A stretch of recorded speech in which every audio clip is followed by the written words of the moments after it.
Article 21 बोलता है right to life and personal liberty. तो क्या एक वुमेन अगर मॉडर्निटी के साथ जीती है तो वो मेंटेनेंस क्लेम कर सकती है? भाई right to life and personal liberty तो बोलता है कि आप अपनी ज़िंदगी अपने हिसाब से जी सकते हो, बट कुछ रीजनेबल रिस्ट्रिक्शंस है। तो क्या रीजनेबल रिस्ट्रिक्शन में मॉडर्निटी भी आता है? आइए जानते हैं इस वीडियो में। ये वीडियो है मेंटेनेंस का, जहाँ पे एक हस्बैंड जो है वो ये बोलता है कि वाइफ जो है वो डिस्क्वालीफाई है from granting the maintenance. Reason भी क्योंकि वो अपनी लाइफ जो है मेंटेनेंस के साथ जीती है। देखिए, हाल ही में ये मध्य प्रदेश उच्च न्यायालय जबलपुर का जजमेंट है। आइए देखते हैं इस जजमेंट में क्या बोलती है हाई कोर्ट ऑफ जबलपुर। ठीक है, maintenance cannot be denied solely because wife is leading modern lifestyle. ठीक है, मेंटेनेंस इस वजह से डिनाई नहीं किया जा सकता क्योंकि वाइफ जो है एक मॉडर्न लाइफस्टाइल जी रही है। ऐसा कौन बोलता है? मध्य प्रदेश हाई कोर्ट बोलती है। चलिए जानते हैं इस केस को। Before we start the video, if you want to buy the Rajasthan Judiciary notes for cracking the RJS Judiciary Pre, और साथ ही साथ हमारे नोट्स जो है वो आपको मीन्स भी कवर अप कराते हैं कि एनिमेंट्स है कि ये हिंदी और इंग्लिश दोनों में अवेलेबल है। साथ ही साथ अगर आप देखेंगे तो हिंदी का कंटेंट, इंग्लिश का कंटेंट प्री और मीन्स दोनों के लिए बहुत ही यूजफुल है और फ्रूटफुल है। साथ ही सारे सेक्शंस कवर करता है, इंपॉर्टेंट डेफिनेशंस और रिसेंट जजमेंट को भी कवर करता है। चलिए let's start the video start करने से पहले बताऊंगी, अगर आपको नोट्स बाय करने हैं we are offering 50% off the discount. आप चाहे तो हमें इन कॉन्टैक्ट नंबर पे कांटेक्ट कर सकते हैं। आप हमें यूट्यूब और इंस्टाग्राम पे भी कांटेक्ट कर सकते हैं फॉर द नोट्स। चलिए, हाल ही में जो है हाई कोर्ट ऑफ जबलपुर एक जजमेंट देती है कि अगर भाई मॉडर्निटी के साथ रहती है तो वो मेंटेनेंस क्लेम कर सकती है। लेकिन कब? ये देखा, leading a modern life without committing an offence can not be criticised at all. आप एक महिला जो अपनी मॉडर्न लाइफ, अपनी जिंदगी अपने तरीके से जी रही है, अगर वो फेसबुक पे पोस्ट कर रही है, इंस्टाग्राम पे पोस्ट कर रही है और वो किसी भी तरीके से रह रही है तो वो मेंटेनेंस क्लेम कर सकती है। बट कब मेंटेनेंस क्लेम नहीं कर सकती? तो सुप्रीम कोर्ट ने बोला अगर वो बिना किसी रीजन से अलग रह रही हो। ठीक है, उसको ये बताना पड़ेगा वो किस रीजन से अलग रह रही है। अगर वो बिना किसी रीजन से अलग रह रही तो वो मेंटेनेंस क्लेम नहीं कर सकती। साथ ही साथ जो है अगर वो क्रिमिनल एक्टिविटी में इन्वॉल्व है तब हम बोल सकते हैं कि वो मॉडर्न लाइफ का नजरिया आ गया और वो मेंटेनेंस क्लेम नहीं कर सकती। तो leading modern life can not be criticised at all unless and until both wife residing separately or she cannot deny the maintenance। चलिए, केस का नाम है सुखेंद्र चतुर्वेदी वर्सेस स्नेहा। ठीक है, इंस्टेंट मैटर जो है एप्लीकेंट जो है वो 482। अब आपको पता होगा 482 सीआरपीसी का एक सेविंग क्लॉज है जिसमें हाई कोर्ट के पास इनहेरेंट पावर है। तो जो अपीलेंट है, जो एप्लीकेंट है, वो कहाँ जाता है? वो हाई कोर्ट में जाता है। 482 के अंदर जो है अपनी अपील फाइल करता है और बोलता है कि मैं अपनी रेस्पॉन्डेंट टू यानी कि अपने बेटे को 3000 रुपये मेंटेनेंस देने के लिए तैयार हूँ लेकिन अपनी वाइफ को मेंटेनेंस देने के लिए तैयार नहीं हूँ। ठीक है, सबसे पहले जो है ये जजमेंट जो है पास किया जाता है ट्रायल कोर्ट के साथ, जेएमएफसी फर्स्ट क्लास पास करती है। बाद में इसको सेकंड एडिशनल जज भी जो है पास करते हैं और मेंटेनेंस के लिए बोलते हैं। ठीक है, ये जो है डिस्ट्रिक्ट कोर्ट ऑफ सतना का है जहाँ पे वो ये बोलते हैं कि वाइफ को आप 5000 रुपये महीना मेंटेनेंस दोगे और बेटी को 3000 रुपये। लेकिन जो पिटिशनर है वो इस बात से सहमत नहीं है। वो बोलता है, जो अपीलेंट है वो बोलता है कि मैं अपने बेटे को मेंटेनेंस दूंगा लेकिन वाइफ को मेंटेनेंस नहीं दूंगा। ठीक है, अब वाइफ को मेंटेनेंस क्यों नहीं दूंगा इसके रीजन भी उन्होंने क्लियरली इंडिकेट करा है। उन्होंने क्या बोला कि मैं एक एडवोकेट हूँ, मैं भी एक लॉयर हूँ और मैं बहुत ही ऑर्थोडॉक्स फैमिली से आता हूँ। ठीक है, जहाँ पे बहुत ही कल्चरल डिस्पेरिटीज है।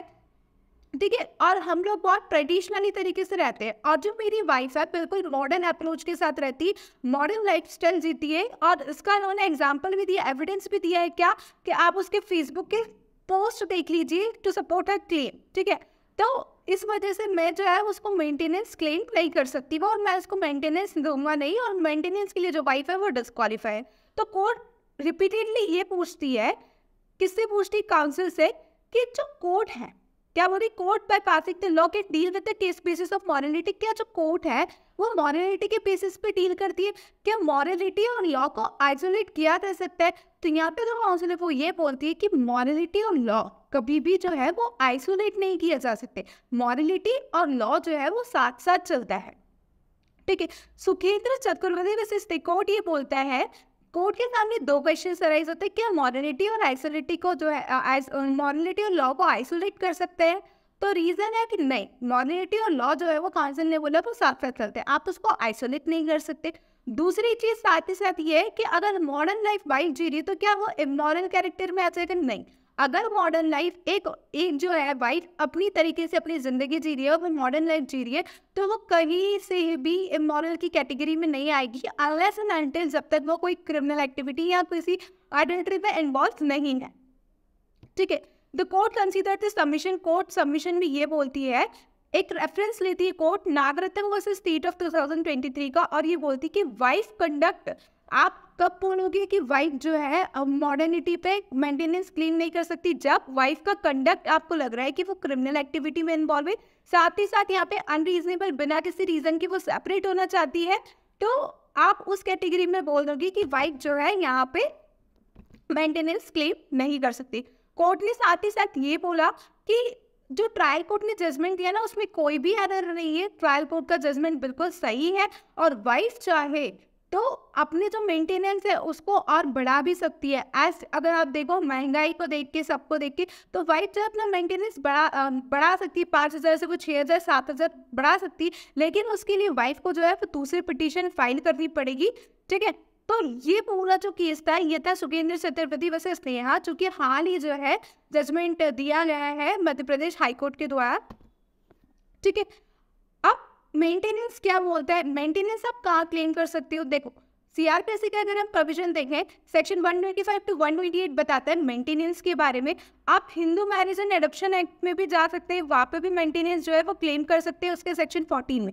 अब मेंटेनेंस होता क्या है ये भाई, जिस पे पूरा केस आ गया, हमको अगर उसका ही मतलब नहीं पता होगा तो क्या मतलब है हमारे उस केस को पढ़ने का? देखो हिंदू लॉ में मेंटेनेंस बोलता है कि अगर फूड क्लॉथ, ये नहीं है कि आप जो है फूड क्लॉथ और उसको नेसेसरी चीज़ें दे रहे हो तो ये मेंटेनेंस, बट आप उसको कंफर्ट लाइफ दे रहे हो, आप उसको एक अच्छी जिंदगी दे रहे हो, तो वो भी मेंटेनेंस की कैटेगरी में आता है। ठीक है, तो कहीं ना कहीं आपका ये कहना है कि मॉडर्निटी में रहना जो मेंटेनेंस क्लेम नहीं कर सकते भाई हिंदू लॉ हमको क्लियरली बोलता है, क्या बोलता है कि not only include the food and cloth and residence but also the things necessary for the comfort status which the person entitled to live the life according to his wish. ठीक है, आप जो है maintenance personal 18 Hindu adoption and marriage act में भी claim कर सकते हो, वहाँ पे भी सही बोला, वहाँ पे भी ये चीज़ बोली गई कि मैन की नेचुरल ड्यूटी है क्या कि वाइफ को मेंटेन करे, ये मैन की नेचुरल ड्यूटी कि वो अपने वाइफ को मेंटेन करे, साथ ही साथ जो वाइफ से डिपेंडेंट है चिल्ड्रन उन पे भी ध्यान दे। तो ये जो केस है ये बहुत ही लैंडमार्क केस है। ठीक है, with respect to your exam. ठीक है, और हाल ही ये रिसेंट केसेस देखे अगर हम एमपी का, तो एमपी अब जो है वो आपसे डेली रिसेंट केस लो आपके एग्जाम में पूछने लगी, तो हमारा मेन मोटिव यही है टू